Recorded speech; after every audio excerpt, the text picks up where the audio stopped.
আগের 3 মাস আর এখনকার 3 মাস আপনার চিন্তা চেতনায় ব্যক্তি তিতুমির, ডক্টর তিতুমির কোনো পার্থক্য খুঁজে পাচ্ছেন? জি, আমি পার্থক্য খুঁজে পাচ্ছি। যেমন আপনার শোর নাম পরিবর্তন হয়ে হওয়া উচিত ছিল জিরো সাম গেম থেকে পজিটিভ সাম গেম, কারণ আমরা দেখছি যে পরিবর্তনগুলো দৃশ্যমান হচ্ছে। নতুন সরকারের প্রথম বাজেট, আপনি যেমনটা বলছিলেন পরিবর্তনের বাজেট। নতুন বাজেটের মূল চিন্তা, লক্ষ্য, উদ্দেশ্য কি হচ্ছে? বাজেটে আমাদের পূর্ণ জীবন চক্র ভিত্তিক সর্বজনীন সামাজিক সুরক্ষা বলয় গড়ে তুলতে চাচ্ছি। বাজেটে প্রায়োরিটি সেক্টর বলে কিছু থাকছে কিনা? ফার্স্ট সেক্টর আর একটা হচ্ছে এনকারেজিং সেক্টর। বাজেটে কি ঋণের বোঝা কমানোর কৌশল থাকবে? হ্যাঁ, অবশ্যই থাকবে, তা না হলে আপনি বাঁচবেন কি? কোনটা আপনাদের টপ প্রায়োরিটি? ভালো রাজনীতি, ভালো অর্থনীতি? এটা ওই যে পুরনো পতিত সরকারের আমলের বয়ানের একটা অংশ ছিল যে গণতন্ত্র দিয়ে কি করব, উন্নয়ন আসলে ফানুষে পরিণত হয়েছে। কিন্তু আমরা বলছি যে ইকোনমিক ডেমোক্রেটাইজেশনও দরকার এবং সেটার থেকে ডেমোক্রেটিক ডিভিডেন্ড পেতে পারি।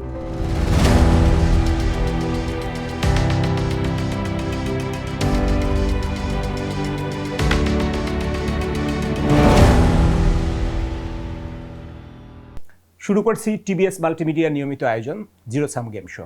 আজ আমাদের সাথে অতিথি হিসেবে আছেন প্রধানমন্ত্রীর অর্থ ও পরিকল্পনা বিষয়ক উপদেষ্টা রাশেদ আল মাহমুদ তিতুমির। ডক্টর তিতুমির, আপনাকে আমাদের আলোচনায় স্বাগত। যে আপনাকেও ধন্যবাদ এবং আপনার মাধ্যমে আপনাদের পাঠক, শ্রোতা এবং দর্শকদের আমার ঈদের শুভেচ্ছা। আপনি আপনার বাসায় স্বাগত জানানোর জন্য আপনাকে আমাদের টিবিএস মাল্টিমিডিয়ার পক্ষ থেকে ধন্যবাদ। অসংখ্য ধন্যবাদ। আপনি কেমন আছেন? জি, আমি খুব ভালো আছি। 3 মাস পার করলেন সরকারের সাথে। এর আগে আপনার বিচরণ ছিল ক্লাসরুমে। ঢাকা বিশ্ববিদ্যালয়ের অধ্যাপক, উন্নয়ন অধ্যয়ন নিয়ে ক্লাসরুমে ছাত্রদের সাথে থিওরিটিক্যাল ডিসকাশন করতেন, অনেক কিছুরই পোস্টমর্টেম করতেন। 3 মাসে তারপরে আপনি প্রচুর পরিমাণে পত্রপত্রিকায় লেখালেখি করতেন রাজনীতি, উন্নয়ন, অর্থনীতি বিষয়ে। এই 3 মাসের আগের 3 মাস আর এখনকার 3 মাস আপনার চিন্তা চেতনায় ব্যক্তি তিতুমির, ডক্টর তিতুমির কোনো পার্থক্য খুঁজে পাচ্ছেন? জি, আমি পার্থক্য খুঁজে পাচ্ছি। যেমন আপনার শোর নাম পরিবর্তন হয়ে হওয়া উচিত ছিল জিরো সাম গেম থেকে পজিটিভ সাম গেম, কারণ আমরা দেখছি যে পরিবর্তনগুলো দৃশ্যমান হচ্ছে এবং আমি যে সমস্ত বিষয় নিয়ে লিখতাম সেগুলো কিন্তু আমরা লক্ষ্য করেছি। আগে আমরা বয়ানকে চ্যালেঞ্জ করেছি, আমরা প্রবৃদ্ধির হারকে চ্যালেঞ্জ করেছি, আমরা বলেছি যে দারিদ্র পরিস্থিতি বেড়ে গেছে, আমরা বলেছি যে ব্যাংক ব্যবস্থায় শৃঙ্খলা ছিল না, আমরা বলেছি যে অর্থনীতি একেবারে ধ্বংসপ্রাপ্ত হয়েছে। এগুলো আমরা পেয়েছি, কিন্তু যেটা আমাদের লক্ষণীয় সেগুলোর থেকে আমরা কিভাবে পুনরুদ্ধার ঘটাবো তার প্রতিটি পদক্ষেপ আমরা বাস্তবায়নের চেষ্টা করছি। আমরা সরাসরি একটা প্রসঙ্গে চলে আসি, যেটা হলো সবারই আগ্রহ থাকবে, সামনে বাজেট আসছে। নতুন সরকারের প্রথম বাজেট, আপনি যেমনটা বলছিলেন পরিবর্তনের বাজেট। নতুন বাজেটের মূল চিন্তা, লক্ষ্য, উদ্দেশ্য কি হচ্ছে? উন্নয়ন, কল্যাণকর রাষ্ট্র গঠন নাকি পুনরুদ্ধার? যে আমরা একটি কথাই বলার চেষ্টা করেছি, যেটি হচ্ছে মাননীয় প্রধানমন্ত্রী উল্লেখ করেছেন। তিনি একটি গণতান্ত্রিক, মানবিক এবং কল্যাণকর রাষ্ট্র দেখতে চান এবং সেই লক্ষ্যেই কিন্তু প্রতিটি পদক্ষেপ গ্রহণ করা হয়েছে। বাজেটটা আমাদের দায়িত্ব প্রাপ্তির পরে ঘটছে, কিন্তু আমরা প্রথম দিন থেকেই আমরা সেই লক্ষ্যেই কাজ করছি। আপনার মনে আছে যে মন্ত্রী পরিষদের প্রথম সভায় বাংলাদেশের কৃষকদের কথা চিন্তা করে 10,000 টাকা পর্যন্ত কৃষি ঋণ মওকুফ করা হয়েছে সুদসহ, এবং এটি শুধু কৃষকের ক্ষেত্রে প্রযোজ্য নয়, এটা খামারির ক্ষেত্রে যেমন প্রযোজ্য তেমনি মৎস্যজীবীদের ক্ষেত্রে প্রযোজ্য। তারপরে এ কথা সবাই উল্লেখ করা হয়েছে, বিশেষ করে গণমাধ্যমে এ বিষয়ে অনেক আলোচনা হয়েছে যে প্রলম্বিত যে মূল্যস্ফীতি ঘটছে তার ফলে নিম্নবিত্ত দরিদ্রের কাতারে যে পৌঁছাচ্ছে, এটা খুবই দুর্ভাগ্যজনক। কিন্তু সেই ব্যবস্থার থেকে পরিবর্তন ঘটানোর জন্যে আমরা মনে করি যে নারীর মাধ্যমেই উন্নয়নের পরিমাপক নির্ধারণ করা যায়, সেই জন্যেই আমরা ফ্যামিলি কার্ড শুরু করেছি এবং তারপরে আমরা যে পদক্ষেপগুলো নিয়েছি যাতে করে ভবিষ্যতে যদি কোনো অনিশ্চয়তা দেখা যায়, যেমন আমরা তার কিছুদিন পরেই দেখেছি মধ্যপ্রাচ্যে সংকট, তাহলে অনিশ্চয়তা থেকে যাতে আমাদের অধিকাংশ জনগণ এই অনিশ্চয়তার অভিঘাতে না পড়েন, সেই জন্য আমরা সামাজিক সুরক্ষা বলয়ের দিকে যাচ্ছি। বাজেটে আমাদের একটা ওয়েলফেয়ার স্টেট গড়ে তোলার জন্য প্রাথমিক কাজ আপনারা শুরু করতে চাইছেন। আমরা পূর্ণ জীবন চক্র ভিত্তিক সর্বজনীন সামাজিক সুরক্ষা বলয় গড়ে তুলতে চাচ্ছি, যাতে মানুষ আর দারিদ্র্যের নিচে না পড়ে যায়। মানুষ যাতে তার ভোগ ব্যয়, অর্থাৎ আমরা লক্ষ্য করেছি বিশেষ করে পত্রপত্রিকায় বা সংবাদ মাধ্যমে প্রতিবেদন আকারে প্রকাশিত হয়েছে যে মানুষের 3 বেলা খাওয়ার পর্যায়ে তারা নেই।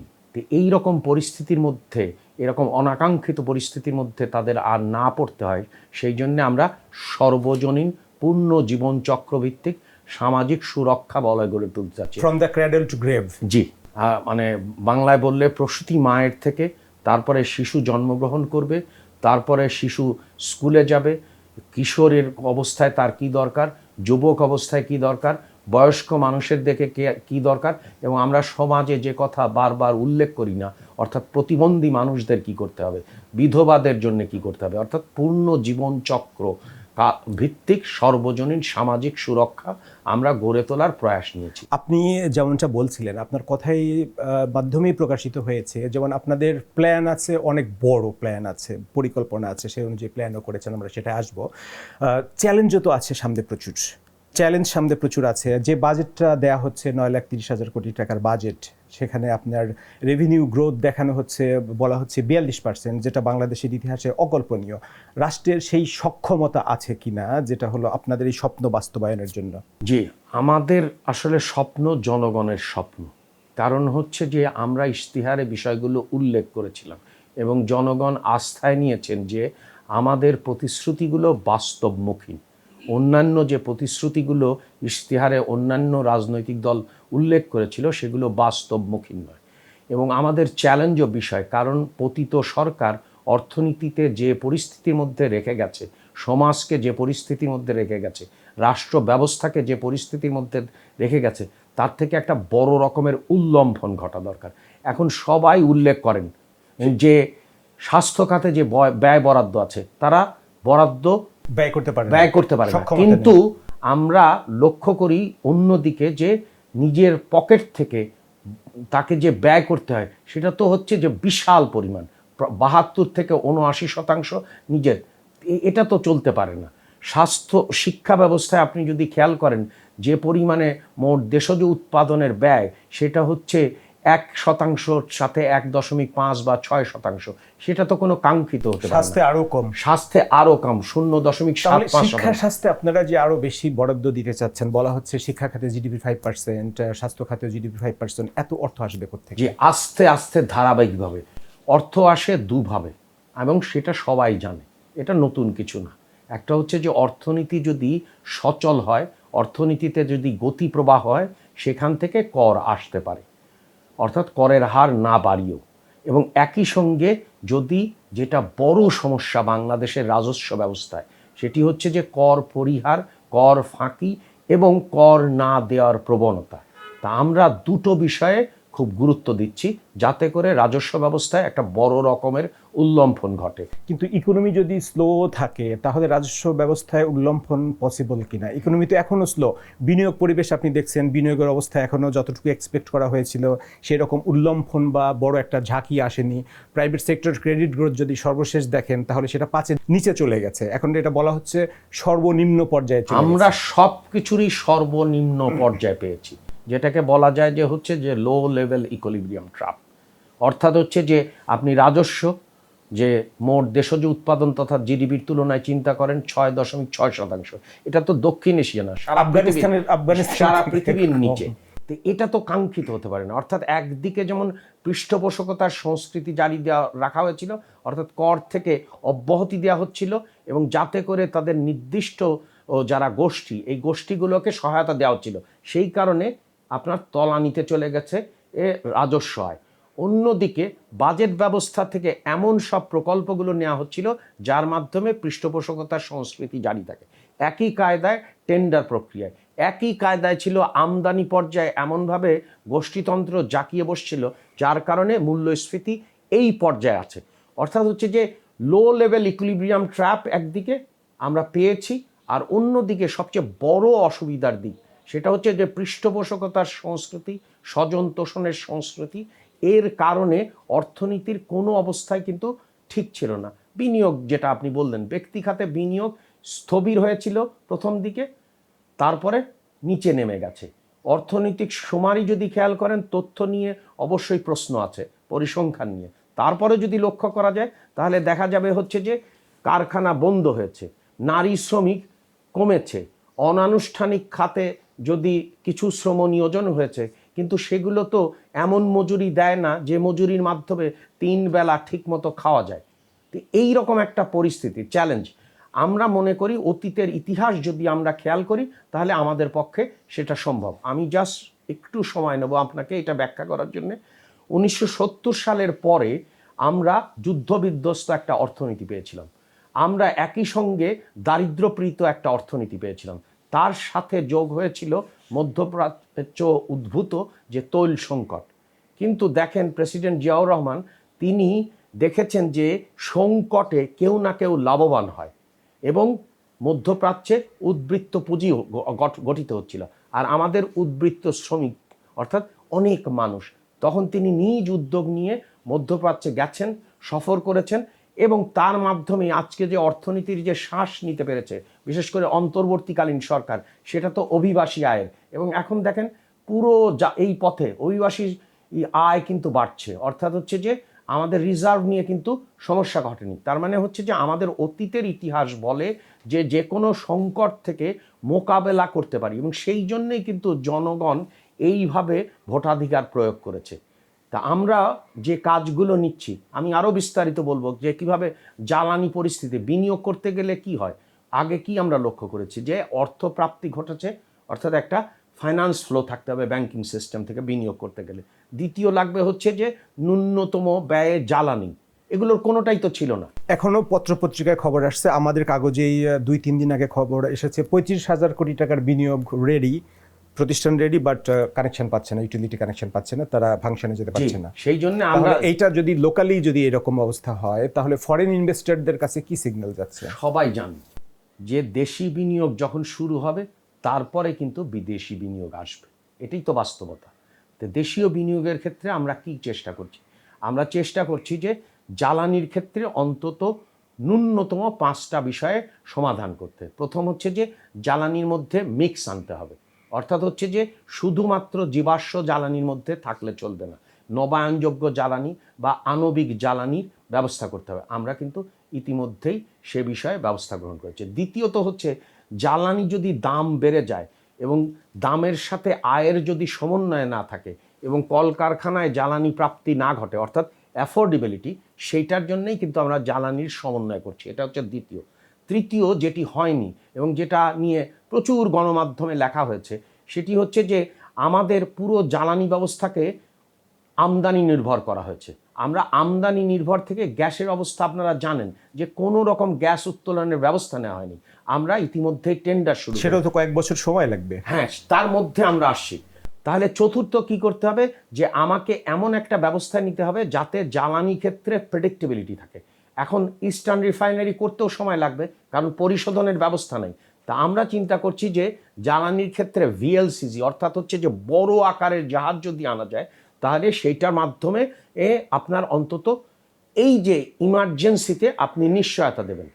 পঞ্চমত যেটা খুবই জরুরি এবং সেটা এখনই করতে হবে এবং আমরা সেই দিকে যাচ্ছি, সেটা হচ্ছে যে জ্বালানি নিরাপত্তার ক্ষেত্রে মজুদ ব্যবস্থা, অর্থাৎ প্রত্যেকটা বিষয়ের ন্যূনতম মজুদ থাকতে হবে। কারণ জ্বালানি নিরাপত্তা শব্দ বলা হবে আর প্রত্যেকটি বিষয়ে মজুদ থাকবে না, তাহলে সেটাকে কোনোভাবেই জ্বালানি নিরাপত্তা বলা যায় না। তাহলে আমরা দেখছি যে দুটো স্তরে আমরা কাজ করছি জ্বালানির ক্ষেত্রে যাতে বিনিয়োগ উৎসাহিত হয়। একটি হচ্ছে যে মধ্যমেয়াদেরও ঠিক আগে যাতে আমাদের এই সময় হয়, কারণ মধ্যমেয়াদ বলতে অনেক সময় বোঝা হয় 5 বছর, কিন্তু আমরা মনে করছি যে 2 বছর 2.5 বছরের মধ্যে অন্য ব্যবস্থাগুলো হয়ে যাবে। আর ইতিমধ্যেই যাতে জরুরি ভিত্তিতে জ্বালানি সরবরাহ নিশ্চিত করা যায়, অর্থাৎ বিদ্যুৎ সরবরাহ নিশ্চিত করা যায়, সেটা করার জন্য আমরা এই রকম বলি না যে হাতির ঝিলে নিয়ন বাতি জ্বালানো হবে এবং বলা হবে যে বাংলাদেশের জ্বালানি অবস্থা এরকম, আর তারপরে কি করা হবে যে বাতাস গুনবে আর বাতাসের গোনার মাধ্যমে অর্থ পাবে, যেটাকে আপনারা ক্যাপাসিটি চার্জ বলেন। আপনি যেমনটা বলছিলেন, বিনিয়োগে তো আরও প্রবলেম আছে, যেমন আপনার প্রাতিষ্ঠানিক দুর্বলতা আছে, আনপ্রেডিক্টেবল পলিসি আছে, তা ম্যাক্রো ইকোনমিক আনসার্টিনিটিগুলো আছে, এগুলো আছে। প্রাতিষ্ঠানিক সক্ষমতার প্রশ্নটা যেটা যে আসছে, আমি প্রথমে আপনার দুটো বিষয় উল্লেখ করি, খুবই গুরুত্বপূর্ণ। কেউ যদি বিনিয়োগ করতে চায় তাহলে তার নিশ্চিতভাবে জানতে হবে 5 বছরে কি অবস্থা হবে, তা না হলে তার পক্ষে বিনিয়োগ করা সম্ভব না। আমরা আশা করি আপনি বাজেটে দেখবেন যে বাজেটে তো দুটো বিষয় থাকে, একটা হচ্ছে যে বিভিন্ন রকমের কর কি পরিমাণে ধার্য করা হবে এবং করের সময়সীমা কাল, অথবা কর অবকাশ দেওয়া হলে, অথবা বন্ড ব্যবস্থা দেওয়া হলে আমরা এটা নিশ্চিত করব যে আমাদের এই 5 বছরে একটা এমনভাবে কর কাঠামো উপস্থাপন করা হবে বাজেটে, যাতে করে বোঝা যায় যে আমাদের নিশ্চয়তা আছে, অর্থাৎ প্রেডিক্টেবিলিটি আছে, যাতে একজন বিনিয়োগকারী যখন বিনিয়োগ করবেন তিনি কিন্তু লক্ষ্য করতে পারবেন যে তার 5 বছরের যাতে পরিকল্পনা ঠিকমতো হয়। এটা হচ্ছে এক, অর্থাৎ প্রেডিক্টেবিলিটি, মানে পলিসি প্রেডিক্টেবিলিটি। দ্বিতীয় যে বিষয়টা থাকতে হবে, সেটি তো পুরোটা রাজস্ব ব্যবস্থা করা যাবে না, এটা কেন্দ্রীয় ব্যাংকের সাথে করতে হবে। আর আমরা কেন্দ্রীয় ব্যাংকে হস্তক্ষেপ করতে চাই না, কিন্তু ইতিমধ্যেই আপনি লক্ষ্য করেছেন যে 60,000 কোটি টাকার একটা আর্থিক ব্যবস্থা করা হয়েছে, যাতে করে যে বন্ধ কলকারখানা বা আমরা যে সমস্ত অঞ্চলকে মনে করছি যে নতুন আশার এলাকা, কারণ সবাই তো একমত যে এক শিল্প নির্ভর থাকা যাবে না, শিল্পের বহুমুখীকরণ করতে হবে। সেই জন্য আমরা কৃষি এবং কৃষি পণ্যজাত পণ্যকে আমরা মনে করছি যে দ্বিতীয় আমাদের বড় রকমের হবে। সেইখানে আমরা কিন্তু কৃষিজাত পণ্যকে অনেক সুবিধা দেব। এবং এর সাথে আমি উল্লেখ করতে চাই যে নিঃসন্দেহে আপনি বাজেটে লক্ষ্য করবেন যে রপ্তানি খাতে যে সকল পণ্য রপ্তানি করতে পারবে, এখানে কোনো বৈষম্য থাকবে না, অর্থাৎ সকল খাতই সমান সুযোগ পাবে। বাজেটে প্রায়োরিটি সেক্টর বলে কিছু থাকছে কিনা, অগ্রাধিকার, টপ প্রায়োরিটি? যে আমরা তো ইশতেহারে কতগুলো বিষয়কে অগ্রাধিকার দিয়েছি এবং অনেকগুলো, একটা হচ্ছে যে থ্রাস্ট সেক্টর, আর একটা হচ্ছে এনকারেজিং সেক্টর, অর্থাৎ হচ্ছে যে কতগুলো সেক্টরের ইমিডিয়েট পটেনশিয়াল আছে, অর্থাৎ সম্ভাবনা আছে। যেমন হচ্ছে যে আমরা জানি, সবাই জানি, কৃষি এবং কৃষিজাত পণ্যের মূল্য সংযোজন করা সম্ভব। তারপরে ইলেকট্রনিক্স এবং আইসিটিতে মূল্য সংযোজন করা সম্ভব। তৃতীয়ত হচ্ছে যে চামড়াজাত শিল্পের ক্ষেত্রে সম্ভব। চতুর্থত হচ্ছে যে আমরা জানি যে লাইট ইঞ্জিনিয়ারিং ক্ষেত্রে সম্ভব। পঞ্চমত হচ্ছে যে আইসিটির ক্ষেত্রে সম্ভব। এবং সবচেয়ে বড় সম্ভাবনা, যেটা আমরা মার্কিন যুক্তরাষ্ট্রকেও বলেছি, যে মার্কিন যুক্তরাষ্ট্র চাচ্ছে বিভিন্ন রপ্তানি বাংলাদেশে বাড়াতে। আমরা বলেছি যে আমরাও রপ্তানি বাড়াতে চাই, এবং সেই ক্ষেত্রে আমাদের যে ওষুধ শিল্প আছে, যার মান আছে, সেটা যেমন আফ্রিকাতে আমরা বাড়াতে চাই, তেমনি ইউরোপে বাড়াতে চাই এবং দক্ষিণ পূর্ব এশিয়াতেও বাড়াতে চাই। তার মানে হচ্ছে যে এই 5টা হচ্ছে থ্রাস্ট সেক্টর। কিন্তু এছাড়াও পাটজাত পণ্য আমরা চাই যে সবুজীকরণ হোক, সারা পৃথিবীতে যে পরিবেশ বান্ধবতা আছে, আমরা চাই যে আরও অনেকগুলো শিল্প। এক কথায় যদি বলি, বাজেটটা আপনার পরিবেশ বান্ধব হচ্ছে, বিনিয়োগ বান্ধব হচ্ছে, বা ব্যবসা বান্ধব হচ্ছে, ক্যারেক্টারিস্টিকটা কি হবে? এর ক্যারেক্টারিস্টিক্স হচ্ছে আমরা যেটা বলেছি সেটি হচ্ছে যে দুটো বিষয় বলেছি। আমরা উল্লেখ করেছি যে অর্থনীতির গণতন্ত্রায়ন দরকার, অর্থাৎ সর্বজন এর চিন্তা চেতনা এবং সর্বজনের যে পটেনশিয়াল, সেইটাকে উৎসাহিত করতে হবে। রাজনীতির গণতন্ত্রায়ন। আর আমরা সেটা বলেছি যে অর্থনীতির যদি গণতন্ত্রায়ন হয়, তাহলে হবে হচ্ছে যে শব্দটা আমরা উল্লেখ করব, সেটি হচ্ছে যে আপনার যদি এইটা হয় ডেমোগ্রাফিক ডিভিডেন্ড হবে। অর্থাৎ হচ্ছে যে আমরা দেখেন ডিভিডেন্ড, 3টা ডিভিডেন্ডের কথা বলছি, লভ্যাংশ। একটা হচ্ছে ডেমোগ্রাফিক ডিভিডেন্ড, সেটা আমরা অর্জন করতে পারি নাই পূর্ববর্তী সরকারের গোষ্ঠীতান্ত্রিক সময় ফুরিয়ে আসছে। দ্বিতীয় হচ্ছে যে আমরা একই সাথে লংজিভিটি ডিভিডেন্ড চাই, অর্থাৎ হচ্ছে যে আমাদের কিন্তু মানুষ অনেক দিন বাঁচছেন, তাহলে তাদেরকেও ব্যবস্থা করতে, অর্থাৎ বয়স্ক মানুষদেরকেও আমাদের, সেই জন্য সমস্ত কিছু কিন্তু পূর্ণ জীবন চক্রকালীন।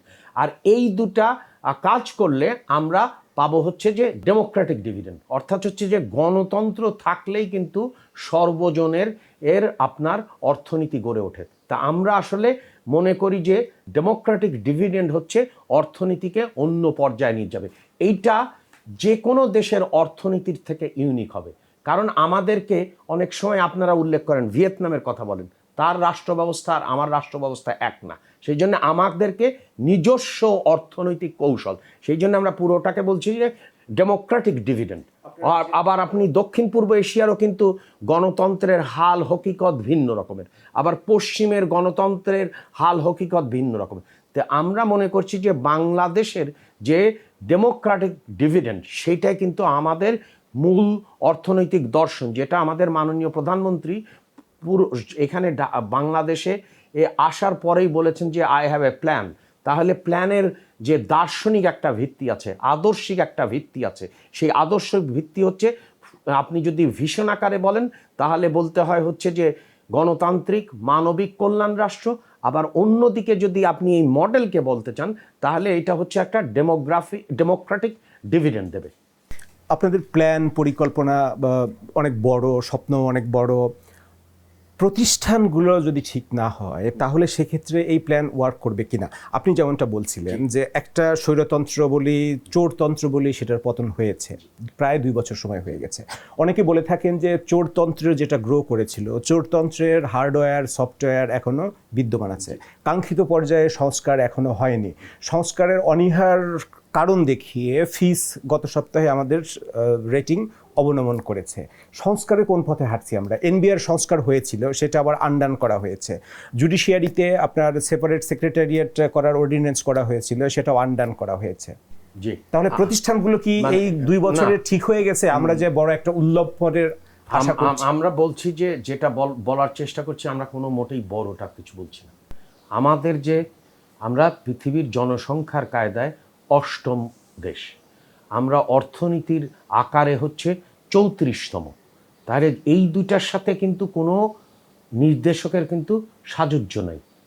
কারণ ট্যাক্স জিডিপি 6.6, তারপরে হচ্ছে বাজেটের আকার, আপনি যেগুলোই দেখেন কোনোটার সাথে কিন্তু আমাদের যে জনসংখ্যা এবং অমিত সম্ভাবনা, তার সাথে কিন্তু অর্থনীতির আকার মিলছে না, তার সাথে আপনার অর্থনীতির গতিপ্রবাহ মিলছে না, তার সাথে সাথে জনগণের যে অংশগ্রহণ এবং গণদ্রব্য অর্থাৎ হচ্ছে যে স্বাস্থ্য শিক্ষায় ব্যয় বরাদ্দ মিলছে না। তার মানে পুরো একটা আমাদের মধ্যে একটা কন্ট্রাডিকশন আছে। একদিকে আমরা হচ্ছে 8ম দেশ, 34তম অর্থনীতি, তাহলে সেই জন্যই আমরা বলছি যে $1 ট্রিলিয়ন দিকে যেতে হবে, মানে ডাবল হইতে হবে। সেই ডাবল হইলে আমরা মোটামুটি জায়গায় যাব। ডাবলে যেতে হলে তো আপনার ডাবলে যেতে হলে প্রতিষ্ঠান, এক্স্যাক্টলি। তাহলে ডাবলে যেতে হলে দুটো জিনিস লাগবে। একটা হচ্ছে যে নেসেসারি কন্ডিশন, অর্থাৎ ইনভেস্টমেন্ট ঠিক মতো থাকতে হবে, কনজামশন ঠিক মতো থাকতে হবে, তারপরে গভর্নমেন্ট স্পেন্ডিং ঠিক মতো থাকতে হবে, এক্সপোর্ট ইম্পোর্ট ঠিক মতো থাকতে হবে। এইটা হচ্ছে একটা। আর যদি প্রতিষ্ঠান বলতে আমরা দুইভাবে বুঝি, অর্থাৎ হচ্ছে যে একটা হচ্ছে কনস্ট্যান্ট, অর্থাৎ হচ্ছে যে আমাদের যে নর্মস আচার রীতিনীতি, আরেকটি হচ্ছে যে আমাদের আনুষ্ঠানিক প্রতিষ্ঠান, আইন কানুন বিধি বিধান যেগুলো আছে। আর আরেকটা হচ্ছে যেটা আমাদের অর্থনীতির সবচেয়ে বড় রোগ, সেটা হচ্ছে এরর, মানে এপসিলন। আপনি যদি এই সমীকরণ আকারে দেখেন তাহলে দেখবেন হচ্ছে যে এই এরর সবচেয়ে গিলে ফেলছে করের ক্ষেত্রে। তাই মানে করে হয়রানি হচ্ছে, কিন্তু আমরা কর পাচ্ছি না, এটাই তো সাধারণ মানুষের বলা হয়ে থাকে জনগণ যত বেশি ভ্যাট দিচ্ছে ততটা সরকারি কোষাগারে আসছে না। এক্স্যাক্টলি। তারপরে দ্বিতীয়ত জনগণ ঠিক অর্থেই বলছেন যে আমি কেন কর দেব যদি আমার নাগরিক পরিষেবা না থাকে। তার মানে হচ্ছে যে আপনার এখানে একটা সংযুক্তি এবং বিযুক্তি ঘটানো দরকার, অর্থাৎ পুরোটাই ডিজিটাল করা দরকার, যাতে করে এই যে ডিসক্রিশন, বিরাট একটা ডিসক্রিশন আছে যে এইটা যে কথাটা জনগণ বলেন। আবার অন্যদিকে সংযুক্তি ঘটানো দরকার হচ্ছে যে কর থেকে আদায়কৃত অর্থ জনকল্যাণে এবং জনগণের অগ্রগতি এবং জনগণের প্রগতিতে ব্যয় হচ্ছে। সেই জন্য আমরা কিন্তু বলছি যে আগামী বছর থেকে যখনই কর কেউ জমা দেবে, তার সাথে তাকে উল্লেখ করা হবে কর কি কি খাতে ব্যয় হচ্ছে। কারণ জবাবদিহিতার সংস্কৃতি, সংস্কারটা কি জন্যে? জবাবদিহিতার জন্যে। সংস্কারটা কি জন্যে? স্বচ্ছতার জন্যে। সংস্কারটা কি জন্যে? মানুষের কল্যাণের জন্যে। এখন সংস্কার অর্থে যদি বলেন যে আপনি নিজেই নিজেকে প্রধান বানাবেন, তাহলে তো সেটা সংস্কার না। আপনি কোনো রকম জনগণ সার্বভৌম, সেই সার্বভৌমত্বকে আপনি প্রতিষ্ঠিত করতে দেবেন না, সেটা তো সার্বভৌম না।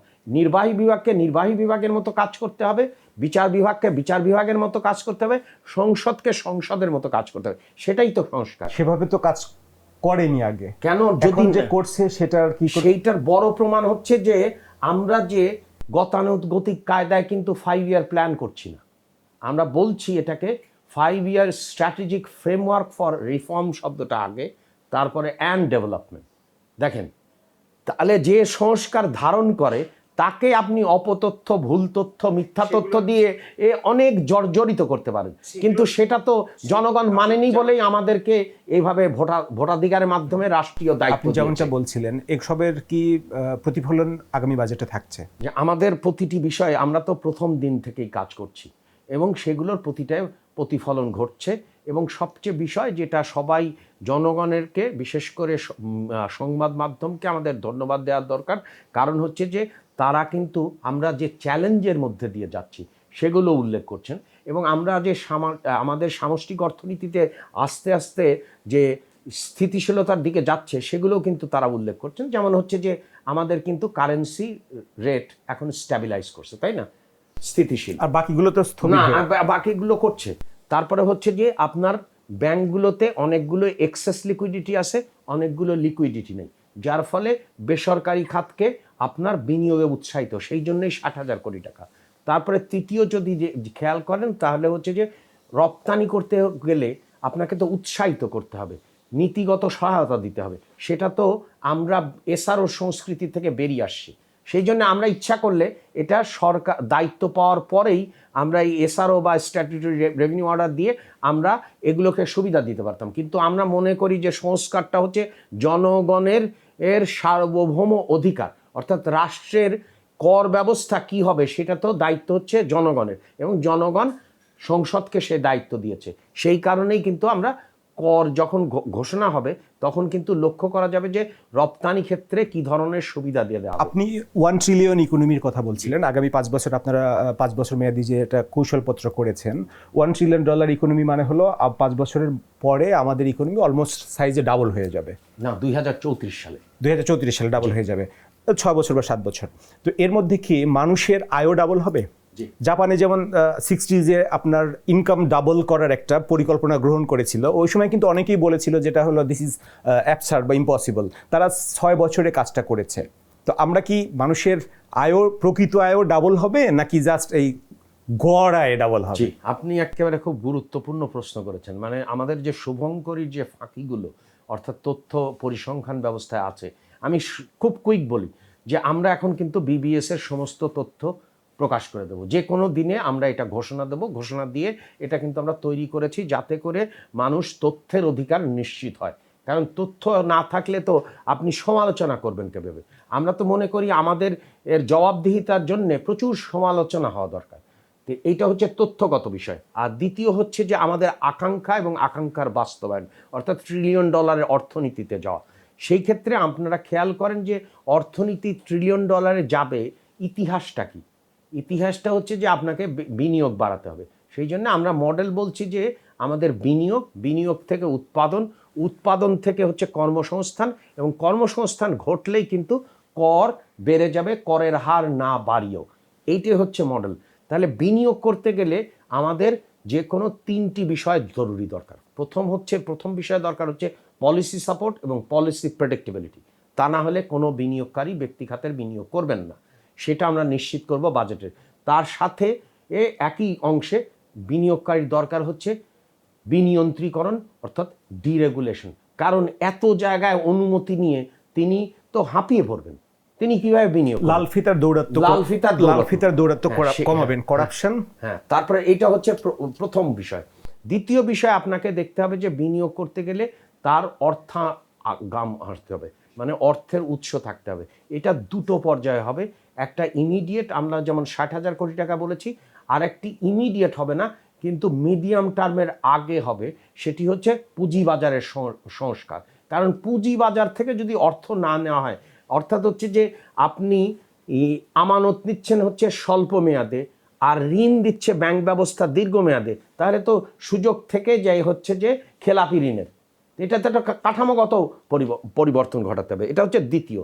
তৃতীয়ত যেটি আপনার দরকার সেটি হচ্ছে যে অংশগ্রহণ করা, অর্থাৎ হচ্ছে যে অর্থনীতি সবসময় এক পেশে সুবিধা দেওয়া হয়েছিল। আমরা সেই জন্য যেমন ক্ষুদ্র, অতি ক্ষুদ্র, মাঝারি তাদের যেমন সুবিধা দিতে চাই, আমরা নতুন খাতও দেখতে চাই, অর্থাৎ হচ্ছে ক্রিয়েটিভ ইকোনমি। তার মানে হচ্ছে যে আপনার আর আর্টিজান বলেন, আপনি গেমার বলেন, আপনি এই স্পোর্টসের লোক বলেন, তাহলে ক্রিয়েটিভ বা অরেঞ্জ ইকোনমি, সেখানে আমরা যাব। ক্রিয়েটিভ এবং অরেঞ্জ ইকোনমির কথা বলছেন, সরি আমি একটু লাইটার ভেনে বলি। যখন আমরা ক্রিয়েটিভ ইকোনমির কথা বলছি, আর্ট কালচারকে আরও বেশি আমরা এম্পাওয়ার করব। বাংলাদেশের ফিল্ম ইন্ডাস্ট্রিতে আপনি এফডিসিতে বোধহয় এই অ্যাডভাইজার হওয়ার আগেও গেছেন, এফডিসিতে ঘাস গজিয়ে গেছে, তো সেই ক্রিয়েটিভ ইন্ডাস্ট্রি এটা কি? আপনি তার চেয়ে বড় জিনিস হচ্ছে, আপনি খেয়াল করেছেন যে ফরিদপুরে একটা আপনার আর নজরুল জয়ন্তী নিয়ে একটা অনুষ্ঠান হয়েছে, এবং সেইখানে এক খালা উনি গান গেয়েছেন এবং চমৎকার নজরুল সঙ্গীত গেয়েছেন, এবং একই সাথে তিনি অনেক চমৎকার গজল গান। আমরা সবাই বাহবা দিচ্ছি, কিন্তু তার জীবন সম্বন্ধে কি আমরা জানি? হ্যাঁ, অনেকেই বলবেন যে আমরা এই সহায়তা দিয়েছি, ওই সহায়তা দিয়েছি, কিন্তু আপনি এইরকম বাংলাদেশে অসংখ্য মানুষ, অর্থাৎ হচ্ছে যে আপনি খেয়াল করেন যে শহীদ প্রেসিডেন্ট জিয়াউর রহমানের সময় উনি সার্কাসে গেছেন, সার্কাসে যাওয়ার পরে দেখেন যে তাদের চমৎকার মানুষ হাসছে, কিন্তু ওর একটা পোশাকও ঠিক নেই। আমাদের এইখানে অ্যাক্রোব্যাটিক একটা জায়গা করা হয়েছে, সেইখানে কোনো ঘাস গজাইছে।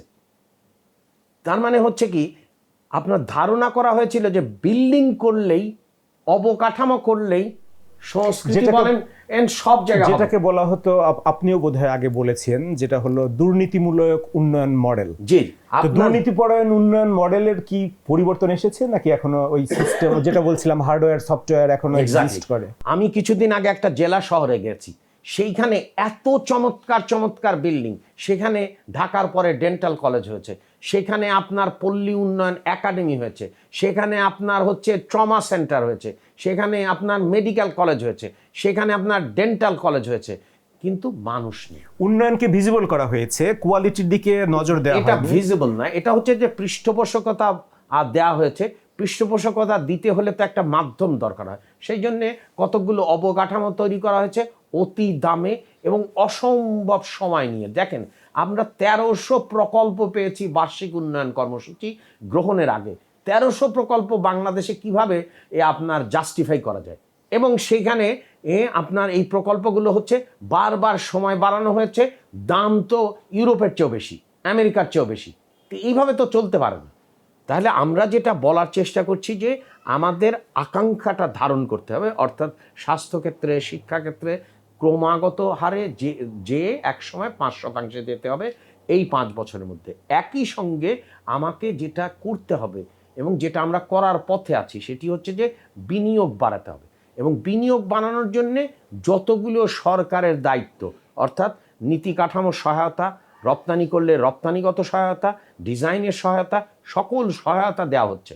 এবং মনে রাখতে হবে একই সঙ্গে ব্যক্তি খাতের যেমন প্রসার দরকার, তেমনি এই সবগুলোর প্রপোজাল আগামী বাজেটে থাকছে। হ্যাঁ, আমাদের এর ইশতেহারে যে সমস্ত উল্লেখ করা হয়েছে সব বিষয় কিন্তু আমরা, আপনি যেমনটা বলছিলেন যে লুটপাটের একটা রাজত্ব কায়েম করা হয়েছিল, তো লুটপাট তো হয়েছে। হোয়াইট পেপার একটা রিপোর্ট দিয়েছে, সেখানে বলা হয়েছে $260 বিলিয়ন বাংলাদেশ থেকে পাচার হয়ে গেছে। পাচারকৃত অর্থ ফেরত আনার জন্য সরকার, অন্তর্বর্তীকালীন সরকারও একটা কমিটি করে গেছে, টাস্ক ফোর্স করে গেছে, সেই টাস্ক ফোর্সের কন্টিনিউশন এখনো চলছে। এটা কোনো প্রোগ্রেস আছে?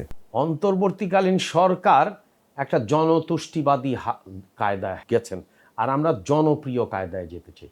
এটা কিন্তু পার্থক্যটা নির্ণয় করতে হবে। এখন পৃথিবীতে কিভাবে আপনার যে সমস্ত সম্পদ লুট হয়ে গেছে, তার জন্যে কার্যকরী পদক্ষেপ নেওয়া দরকার। এটা তো প্রেসের বিষয় না, তাই না? এটা তো অপটিক্স না। বলা হয়ে থাকে 1% বেশি উদ্ধার করা যায় না। না, আমরা যে সমস্ত পদ্ধতির দিকে হাঁটছি, সেই পদ্ধতিগুলো কাজ করলে এর চেয়ে বেশি হবে, এটা আমরা মনে করি। খুব শিগগিরই কোনো সংবাদ দিতে পারবেন? আপনি জানেন যে পৃথিবীর ইতিহাসে যে সমস্ত লুটপাটকৃত অর্থ এসেছে, সেগুলো কিন্তু প্রকাশ করে হয়নি। আপনার কাজ হয়েছে, কাজ হওয়ার পরে ফলাফল জানানো হয়েছে। আর কেউ যদি মনে করে যে এটা নিয়ে অনেক মিডিয়াতে হইচই করবে, সেটা করতে পারে, কিন্তু আসলে ইটস এ লং রেস। না, it's not a long race, I would call it a medium race. এবং সেইখানে যদি ঠিকমতো কায়দায় বেইলিফ, অর্থাৎ যারা এটা আনবে, সেটা যদি নিয়োগ করা যায়, তাহলে নিঃসন্দেহে 1% যেটা সাধারণত বলা হয়ে থাকে, তার চেয়ে অনেক বেশি আসবে। যদি নিয়োগ করা যায়, আমরা কি এই প্রপারলি নিয়োগ করতে পারিনি এখন? আমরা তো কতকগুলো জিনিস আমরা অতীতের দায়ভার বহন করছি এবং সেটা করতেই হবে, তাই না? আপনি ঋণ করেছেন, ঋণ তো পরিশোধ করতেই হবে, আনলেস জাতিসংঘ যদি সেই পর্যায়ে যায়, অর্থাৎ অডাসিয়াস ডেট বলে একটা বিষয় উল্লেখ করেছিল জাতিসংঘ, কিন্তু সেই বিষয়ে কোনো কার্যকর পদক্ষেপ নেই। তা আমাকে তো ঋণ সংস্কার, ঋণের ভারে জাতি নুজ্জ।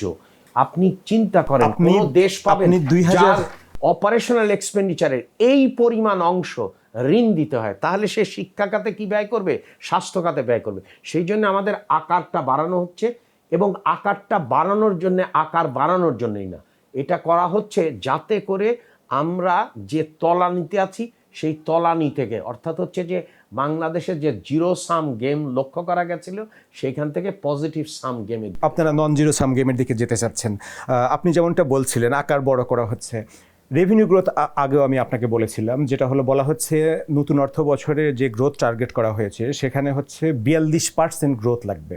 বাংলাদেশের ইতিহাসে সর্বোচ্চ বোধ হয় কোনো এক সময় 22 বা 27% হয়েছিল, আর এমনিতে অ্যাভারেজ 13-14% গ্রোথ হয়। এখন গ্রোথ আরো স্লো। 42% গ্রোথ সম্ভব কিনা? আমি এইটার ব্যাপারে আমি আমার নিজের অভিজ্ঞতা বলতে পারি। সেটি হচ্ছে যে গত অর্থ বছরে রেভিনিউ ক্ষেত্রে 2% প্রবৃদ্ধি করেছে এনবিআর এর ক্ষেত্রে, তাই তো? তা আমরা তো আমাদেরকে দায়িত্ব গ্রহণ করেছি আমরা মধ্য ফেব্রুয়ারিতে। এই পর্যন্ত এই কয় মাস মিলে আমরা একটা নমুনা পাবো যে আমাদের অভ্যন্তরীণ সম্পদ সংগ্রহের ক্ষেত্রে আমরা কি রকম করতে পারি, অর্থাৎ কর হার ফাঁকি, তারপরে কর ফাঁকি, কর জালিয়াতি, সেটার কিন্তু একটা নির্দেশক দেবে। তা আমরা অপেক্ষা করি যে আগে ছিল 2% প্রবৃদ্ধি আগের বছরের, এবারে আসলে কত শতাংশ প্রবৃদ্ধি ঘটে, এটা একটা নির্দেশক হবে যে আসলে এটা একটা দেখা যেতে পারে। দ্বিতীয় হচ্ছে যে আমাদের যে আপনার আরেকটি অর্থনীতির চাকা ঘুরবে, আমরা তো জানি যে এবছরে 4 থেকে 4.2% পর্যন্ত প্রবৃদ্ধি ঘটবে, কিন্তু এটা লক্ষ্য করা যাবে যে আমরা যে লক্ষ্যটা ধরেছি যে 6.5% প্রবৃদ্ধি হবে আগামী বছরে, তার কিন্তু কতগুলো কৌশলে আমি যাব। তার আগে ছোট্ট করে আপনার কাছে আমি একটা মন্তব্য জানতে চাই। 2025 সালের মে 27-এ আপনি একটা কলামে লিখেছিলেন, তখন সামনে বাজেট ছিল, অন্তর্বর্তীকালীন সরকারের বাজেটে কি ঋণের বোঝা কমানোর কৌশল থাকবে? একই প্রশ্ন আমি আপনাকে করছি। অবশ্যই থাকবে, তা না হলে আপনি বাঁচবেন কিভাবে? এটা তো বাঁচা মরার প্রশ্ন। এখন নাম্বার 1 আপনি খেয়াল করেন, এটা তো একটা বাঁচা মরার বিষয়, কারণ আপনার অর্থনীতি যদি এইভাবে ঋণের জালে বন্দি থাকে, তাহলে আপনি সামনের দিকে যাবেন কিভাবে? আপনি খেয়াল করেছেন যে আপনারাই প্রতিবেদন প্রকাশ করেন যে ব্যাংক ব্যবস্থার এক ধরনের ব্যাংক, তারা কিন্তু ট্রেজারি যে বন্ডের উপর নির্ভরশীল করে তারা ডিভিডেন্ড দেয়। তো এটা তো ঠিক না, এটা কি কাঙ্ক্ষিত? তাই এটা তো হইতে পারে। ব্যাংকিং সেক্টরের কাঙ্ক্ষিত রিফর্ম হচ্ছে না কেন? ব্যাংকিং সেক্টরের রিফর্মটা হচ্ছে যে আপনার খুবই স্লো, এটা তার কাঠামোগত বিষয়। তারপর এই সরকার কাঠামোগত অনেকগুলো ব্যাংকিং সেক্টরে আমরা উত্তরাধিকার সূত্রে পেয়েছি বিশাল বিশাল আপনার আর অবস্থা, যে খেলাপি ঋণের ক্ষেত্রে, তাই না? আমানত যা দেওয়া আছে তার চেয়ে বেশি সে ঋণ দিয়ে বসেছে। তো এইটা আমার ধারণা হচ্ছে যে অর্থনীতির চাকা ঘোরার সাথে সাথে এই ব্যাংকিং খাতেরও সংস্কারটা আর সংস্কারের ফলাফল দেখা যাবে। তাহলে কি আগামী বাজেটে আপনার এই ঋণের যেটা প্রশ্নটা করছিলাম, বাজেটের সাথে তো যে সম্পর্ক নাই, কারণ হচ্ছে যে আমরা মনে করি যে বাংলাদেশ ব্যাংক স্বাধীনভাবে কাজ করে, আমরা মনে করি। ব্যাংকিং সেক্টরের কয়েকটা ঘটনা নিয়ে কিন্তু একটু অস্থিতিশীলতা বা একটু আশঙ্কা প্রকাশ করা হচ্ছে। যেমন আপনার ব্যাংক রেজুলেশন অ্যাক্টের যে সর্বশেষ অ্যামেন্ডমেন্ট আনা হলো, সেটার পরে বলা হচ্ছিল যে লুটেরা আবার ব্যাক করবে, তাদের একটা সুযোগ দেওয়া হয়েছে, যে কারণে আপনার টপ ব্যাংকার্স যারা অর্থমন্ত্রীর সঙ্গে মিটিং করেছেন, গভর্নরের সঙ্গে মিটিং করেছেন, তাদের দুইটা মিটিংয়েই একই আশঙ্কা তারা ব্যক্ত করেছেন। ব্যাংক ব্যবস্থায় সবচেয়ে বড় তাদের বেশি মাত্রায় সময় ব্যয় করা উচিত যে কিভাবে তারা ব্যাংক ব্যবস্থার সাথে জনগণের সম্পর্ক তৈরি করবে। কারণ একটা বিযুক্তি ঘটেছে, যখন আপনি ট্রেজারি বন্ডের সাথে নির্ভরশীল থাকেন, আস্থাহীনতার তো সব জায়গায় না, আস্থাহীনতার ঘাটতি তো আছে, কিন্তু এখন তো আস্থার ব্যাপারও ঘটেছে। কারণ আমরা দেখেন যে এই এতদিনে কারেন্সি কিন্তু স্ট্যাবিলাইজ করছে, তো এইটাকে কি বলবেন? এটা তো সবচেয়ে ভোলাটিলিটি থেকে আস্থার সাথে। বলা হয়ে থাকে এটা জোর করে আটকে রাখা হয়েছে। জোর করে আটকে এটা রাখা মার্কেটে ছেড়ে দেওয়া হয় এটা। জোর করে কিভাবে আটকে রাখা হয়েছে, এটা একটা। তারপরে আপনি খেয়াল করেন যেভাবে আস্তে আস্তে আপনার রিজার্ভটা বাড়ছে, তার মানে আমাদের একটা কুশন আছে, তার মানে আমরা ম্যাক্রো ইকোনমিক স্ট্যাবিলিটির দিকে যাচ্ছি। মধ্যপ্রাচ্যের যদি এই সংকট না হতো তাহলে কিন্তু মূল্যস্ফীতি হ্রাস পাচ্ছিল, গত রমজানেও কিন্তু হ্রাস পেয়েছে। দেখেন কোনো রকম সংকট ঘটে নেই, মিছিল হয়নি যে মজুরির ক্ষেত্রে, কারণ আমরা এটা তো ঈদের আগে মজুরি পরিশোধ হয় না, আর এবং সেই গ্রন্থ মানুষ মাঠে নেমে এসে এটা কিন্তু একটা নিয়মিত বিষয়ে পরিণত হচ্ছে। আপনাদের 5 বছর তারপরে হজের ব্যাপারে যদি খেয়াল করেন যে হজ চললো, সেইখানে কিন্তু আমরা দাম আরও কমিয়ে নিয়ে এসছি এবং একটা স্থিতিশীলতার দিকে আছে। তার মানে হচ্ছে যে জনগণের একটা বিরাট আস্থা আছে এবং একটা সম্মিলিত প্রয়াসের দিকে। দেখেন বাংলাদেশের অর্থনীতি কৌশল প্রণয়নে এত মত এবং পথের অর্থনীতিবিদ কিন্তু উপদেষ্টা পরিষদে ছিল না। আমাদের যে পঞ্চম যে 5 বছরের যে অর্থনৈতিক উন্নয়ন কৌশল, এমন কোনো মত পথের অর্থনীতিবিদ নাই যারা কিন্তু আমরা তাদেরকে অন্তর্ভুক্ত করিনি। তার মানে মানুষের মধ্যে বিরাট একটা আস্থা জেগেছে এবং মানুষের মধ্যে বিশ্বাসের প্রতীতি জন্মেছে এবং মানুষ একটা সন্দেহাতীতভাবে মনে করছে যে আগামীর বাংলাদেশ তো সে যেভাবে দেখতে চায় সেই বাংলাদেশের দিকেই আমরা মানুষ তো আসলে খুব দ্রুত জানতে চায় মানে কবে এই উচ্চ মূল্যস্ফীতি থেকে আমরা রেহাই পাবো। আপনারা যে প্রজেকশন দিয়েছেন 5 বছর মেয়াদী যে উন্নয়ন প্রকল্প তৈরি করেছেন, সেখানে দেখাচ্ছেন আপনার এখন তো 9% আছে, এরপর নেক্সট ফিসক্যাল ইয়ারে 7.5% ইনফ্লেশন টার্গেট করা হচ্ছে, FY 28-এ 6.5, FY 29-এ 6%, FY 30-তে 5.5%। তাহলে নর্মাল লেভেলে আসতে আরো 2-3 বছর। আপনি খেয়াল করেন খুবই বাস্তব কাজ, আরো 2-3 বছর আমাদের বাস্তব কাজ। এই 2-3 বছরে আমরা বারবার যে কথাটা সবসময় বাজেটের বা বাজেট আলোচনায় আসে, সেটা বাস্তবের সাথে তার কতটা মিল আছে। তা আমরা কিন্তু মূল্যস্ফীতির ক্ষেত্রে জনগণকে আশাহত করতে রাজি না। আপনার 2022-এর ফেব্রুয়ারিতে ইউক্রেন ওয়ার শুরু হওয়ার পর থেকে যে শুরু হয়েছে মূল্যস্ফীতি, এই লাগামহীন অনবরত বাংলাদেশের ইতিহাসে বাংলাদেশের জনগণ এত লম্বা সময় ধরে এত উচ্চ মূল্যস্ফীতির ভিতরে বাস করেছিল। তাহলে তাদের স্বাস্থ্য, সেই জন্য আমরা যেহেতু সবকিছুতে যে বিপর্যয় ঘটে গেছে, সেই বিপর্যয়ের রিকভারিটার মানে আমার লেখার যদি আপনি বারবার বলছেন, আমার একটা লেখার টাইটেল ছিল ঘরে টান, ব্যবসায় টান, সরকারে টান অর্থের। তো এইটা তো আমরা বাস্তবতা। তো সেই জন্য আমরা যেহেতু মূল্যস্ফীতিটা কমছে না, সেই জন্যই কিন্তু সর্বজনীন সামাজিক সুরক্ষাটা দিয়ে যাতে তারা বাংলাদেশ হ্যাঁ আমাদের সুরক্ষা বলয়টা ভালো করে করা। সেফটি নেট তো 2 রকম হয়, একটা হচ্ছে আমি পড়ে যাচ্ছি আমাকে আটকালো নেটটা, আবার ওইটা যদি স্পাইডার ওয়েবের মতো হয় যে ওইখানে আমাকে ট্র্যাক করে ফেললো, আমার মুভমেন্টটা অফ করে দিল। এটা খুবই ঠিক, খুবই ঠিক। এটা হচ্ছে যে আগে কি ছিল, আগে হচ্ছে যে আপনার যা তালিকাভুক্ত হওয়ার কথা ছিল তিনি কখনোই তালিকাভুক্ত হতেন না এবং রাজনৈতিক কায়দায় এটা হতো। আমাদেরটা হচ্ছে যে আপনার এইখান থেকে আপনি কোনো মতেই নিচে যাবেন না, কারণ নিচে তো পড়ছিল, মানে দরিদ্র মানুষের সংখ্যা বেড়ে যাচ্ছিল, সেটা পড়বেন না। আর সাথে সাথে ট্র্যাপ হয়ে থাকবেন না, সেটার জন্যে সেটা আপনি সঠিকভাবে ধরেছেন যে সেই জন্যে আমরা যেটা করছি যে অর্থনৈতিক কর্মকাণ্ড বাড়ানোর মাধ্যমে আনুষ্ঠানিক খাতে যাতে কর্মসংস্থান বেশি হয় এবং প্রতিটি প্রকল্পের ক্ষেত্রে আপনি খেয়াল করেছেন, প্রতিটি কর্মসূচির ক্ষেত্রে খেয়াল করেছেন, কর্মসংস্থান কিন্তু নির্ধারক নির্দেশক। আপনি আপনার লেখা প্রসঙ্গে বলছিলেন, রাজনীতি প্রসঙ্গে বলছিলেন, আমাদের প্রোগ্রামের টাইটেলও যেমন জিরো সাম গেম। পলিটিক্স একসময় জিরো সাম গেম ছিল, উইনার্স টেক অল। যারা জিততো তারা সবকিছু নিয়ে নিত। আপনি রাস্তাঘাটের ময়লা বাণিজ্য থেকে শুরু করে টপ লেভেল পর্যন্ত যা আছে, তো সেটার কতটুকু চেঞ্জ আমরা দেখতে পাচ্ছি। এবারের কোরবানির সময় গরুর হাট দেখলাম, চাঁদাবাজি দেখলাম, আবারও কিন্তু সেই একই রকমের একটা ইঙ্গিত দেখা যাচ্ছে। তাহলে পলিটিক্স এখনো জিরো সাম গেম না। আপনার দেখেন পলিটিক্সের অনেক রকমের পরিবর্তন ঘটছে, সেটা হচ্ছে অভ্যন্তরীণ ক্ষেত্রে এবং আন্তর্জাতিক পরিস্থিতিতে। আন্তর্জাতিক পরিস্থিতিতে আপনি খেয়াল করেছেন আমরা কিন্তু অন্তর্ভুক্তিমূলক হয়েছি, অর্থাৎ আমাদের সাথে কারোর সাথে কিন্তু এক্সক্লুসিভ কোনো রিলেশন করছি না, আমরা সবার সাথে করছি, সেটা মার্কিন যুক্তরাষ্ট্র হোক, সেটা তার পরবর্তী যে রাষ্ট্র অর্থাৎ চীনের সাথে হোক, অথবা আমাদের প্রতিবেশীদের সাথে হোক, অথবা নিকট প্রতিবেশীদের সাথে হোক, অথবা আমাদের ইতিহাস ঐতিহ্যের সাথে যারা জড়িত, সেটা পশ্চিমা ইউরোপ হোক বা মধ্যপ্রাচ্যের দেশ, তাদের সাথে নন জিরো সাম গেম, দেশে যদি জিরো সাম গেম থাকে। দেশেও তা হচ্ছে না। দেশে যদি হতো তাহলে আমরা যে পরিমাণে, এই পরিমাণ কিন্তু ভুল তথ্য, অপতথ্য, মিথ্যা তথ্যের শিকার হতাম না। এটা একটা বড় নির্দেশক যে কোন দেশে, যে দেশে এই ধরনের অবস্থা, এটা একটা অল্টারনেটিভ মেজার্স অফ ডেভেলপমেন্ট, মানে ডেমোক্রেসি, যে আপনার ভুল তথ্য অপতথ্য চালাচ্ছে।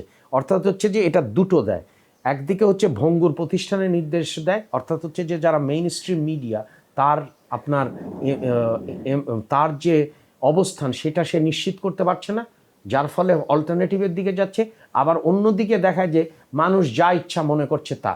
এইটা হচ্ছে যে একটা লো লেভেল ইকুইলিব্রিয়াম ট্রাপের একটা অংশ। কিন্তু এইখান থেকে আপনার বেরিয়ে আসার ক্ষেত্রে আমরা কিন্তু লক্ষ্য করছি যে গণমাধ্যম প্রচুর পরিমাণে স্বাধীনতা, আমরা এবং গণমাধ্যম, আপনি খেয়াল করেছেন যে আবার ডেমোক্রেসি, হেলদি ডেমোক্রেসির জন্য তো আমাদের এর অংশগ্রহণও আসবে, কিন্তু সেখানে কিন্তু আমাকে বিরোধী দলকেও আপনার ধন্যবাদ দিতে হবে। কারণ হচ্ছে যে দেখেন, আমরা চাচ্ছি যে বিরোধী দল কোনোভাবেই রাস্তায় না নামুক, এইটা একটা বড় জিনিস আমরা নির্দেশক হিসাবে ধরতে চাচ্ছি। এবং আমি এটা আমার লেখাও বারবার বলেছি যে একটা কার্ডিনাল রুল হচ্ছে যে বাংলাদেশের যে বাধ্য হয়ে বিরোধী পক্ষকে যে রাস্তায় নামতে হয়েছে সেটা থেকেও বেরিয়ে আসতে হবে। এবং আমরা কিন্তু বিরোধী দলকে ডেপুটি স্পিকার পদ আমরা কিন্তু অফার করেছিলাম, কিন্তু অনেক সংস্কার হয়নি বলে তারা সে অফার অ্যাকসেপ্ট করেনি। আবার সংবিধান সংস্কার করার জন্য যেটা একটা স্পেশাল কমিটি গঠন করা হচ্ছে, সেই স্পেশাল কমিটিতেও বোধহয় বিরোধী দল নাম দিবে না।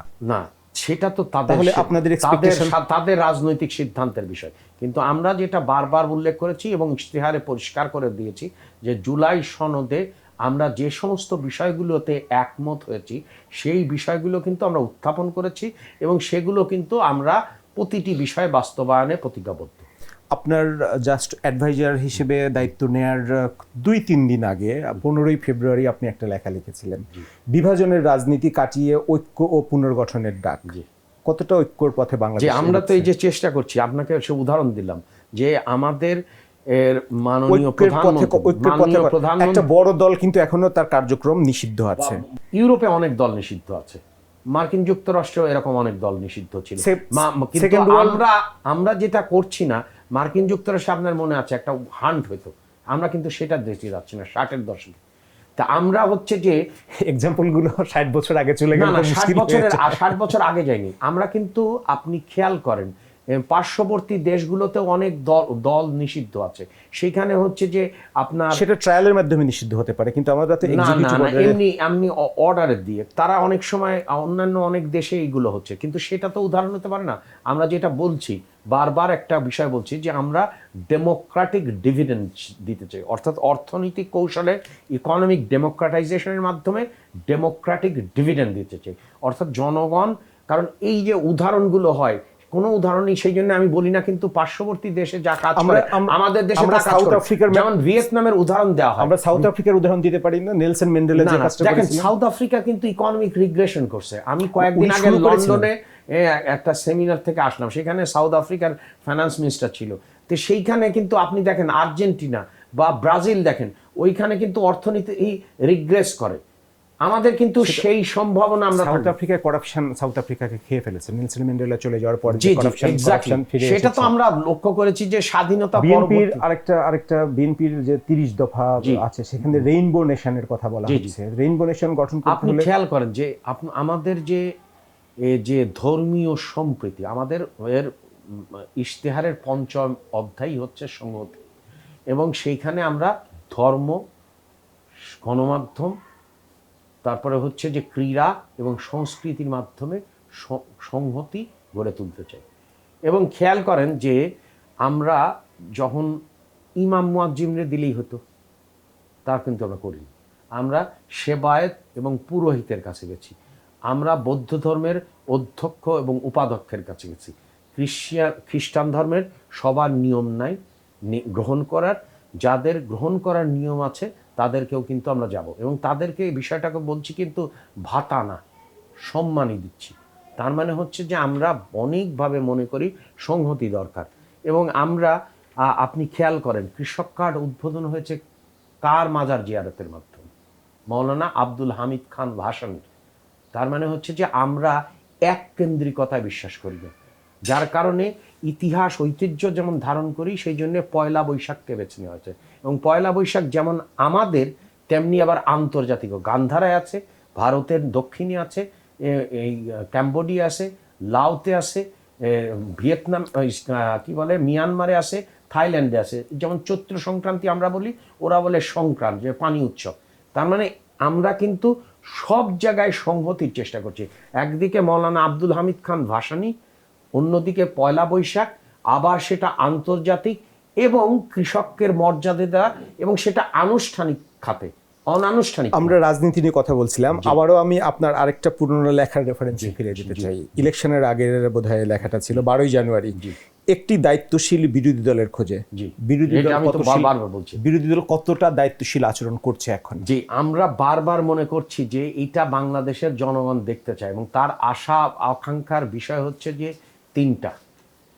একটা হচ্ছে যে নির্বাহী বিভাগ নির্বাহী কাজ করতে পারবে, এবং সেইখানে তার কাজ করা দরকার একই কায়দায়। দ্বিতীয় হচ্ছে যে বিচার বিভাগ তার বিচার কার্য পরিচালনা করবে, বিচার বিভাগ আইন প্রণয়ন করবে না।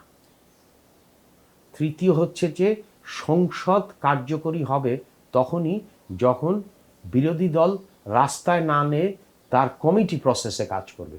এখন যদি আমরা ডেপুটি স্পিকার অফার করলাম, তারা গ্রহণ করলেন না। এখন আপনি কিছুক্ষণ আগে উল্লেখ করলেন যে বিষয়ের কথা, অর্থাৎ সংবিধান সংস্কারের কথা, সেখানে যদি তারা অংশগ্রহণ না করে, বিরোধী দল তো রাষ্ট্রের অংশ, তাই না?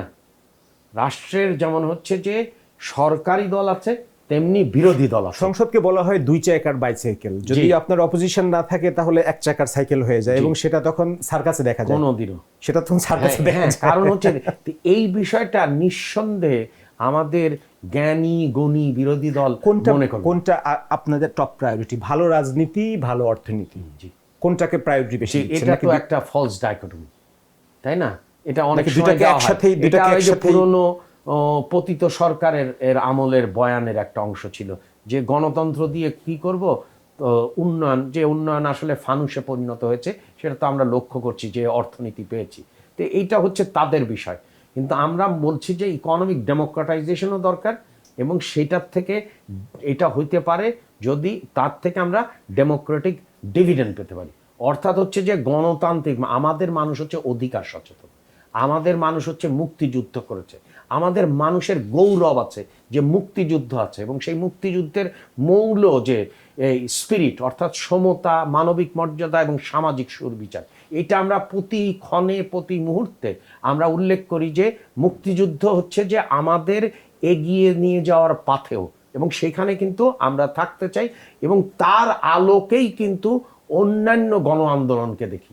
তার মানে আমাদের কিন্তু মূল পাথেও হচ্ছে মুক্তিযুদ্ধ, কারণ সেইটার মাধ্যমে বাংলাদেশের মানুষের গর্বের জায়গা। দক্ষিণ এশিয়ায় একটা মাত্র রাষ্ট্র যে শহীদানের মাধ্যমে, আত্মাহুতির মাধ্যমে, যুদ্ধের চেতনা অনুযায়ী রাজনীতি, সমাজ, রাষ্ট্র কোনোটাই তো আমরা নির্মাণ করতে পারিনি। হ্যাঁ, পারি নাই, কিন্তু আমরা চেষ্টা করছি। সেজন্যই তো আমরা বারবার আমরা আপনাদের মাধ্যমে এবং সকল গণমাধ্যমের মাধ্যমে বলার চেষ্টা করছি যে মাননীয় প্রধানমন্ত্রী গণতান্ত্রিক মানবিক কল্যাণ রাষ্ট্র, যেটা আসলে মুক্তিযুদ্ধের যে কথাটা বললাম, যে সমতা, মানবিক মর্যাদা এবং সামাজিক সুবিচারের এর দ্বারা নির্ধারিত। আমরা শেষ করতে চাই লাস্ট কোশ্চেন। ক্লাসরুমে ফিরে যেতে ইচ্ছা করে?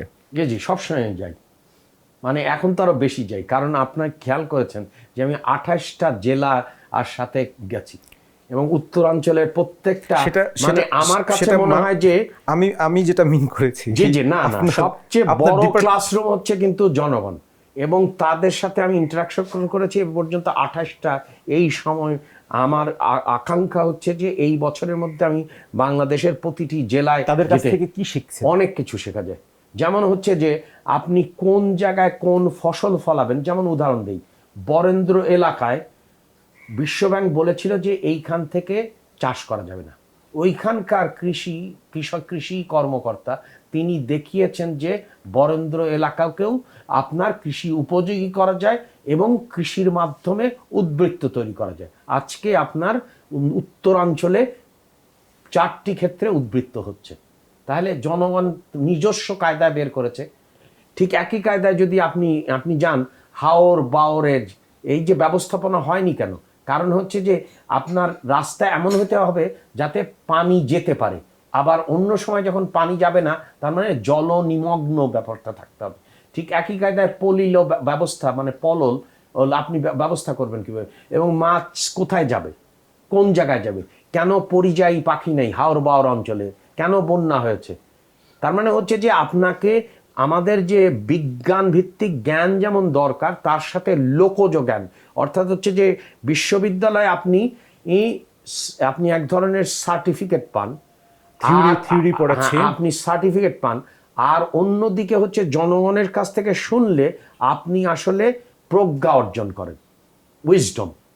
সেই জন্যেই আপনাকে আমি অনেক মাস আঁকিয়ে বুঝাইতে পারি যে কোন সময় আমন ধান হবে, কিন্তু আপনাকে যদি বলা হয় যে পানি বাড়ার সাথে সাথে যে ধান বাড়ে সেটার নাম আমন, কোনটা সহজ?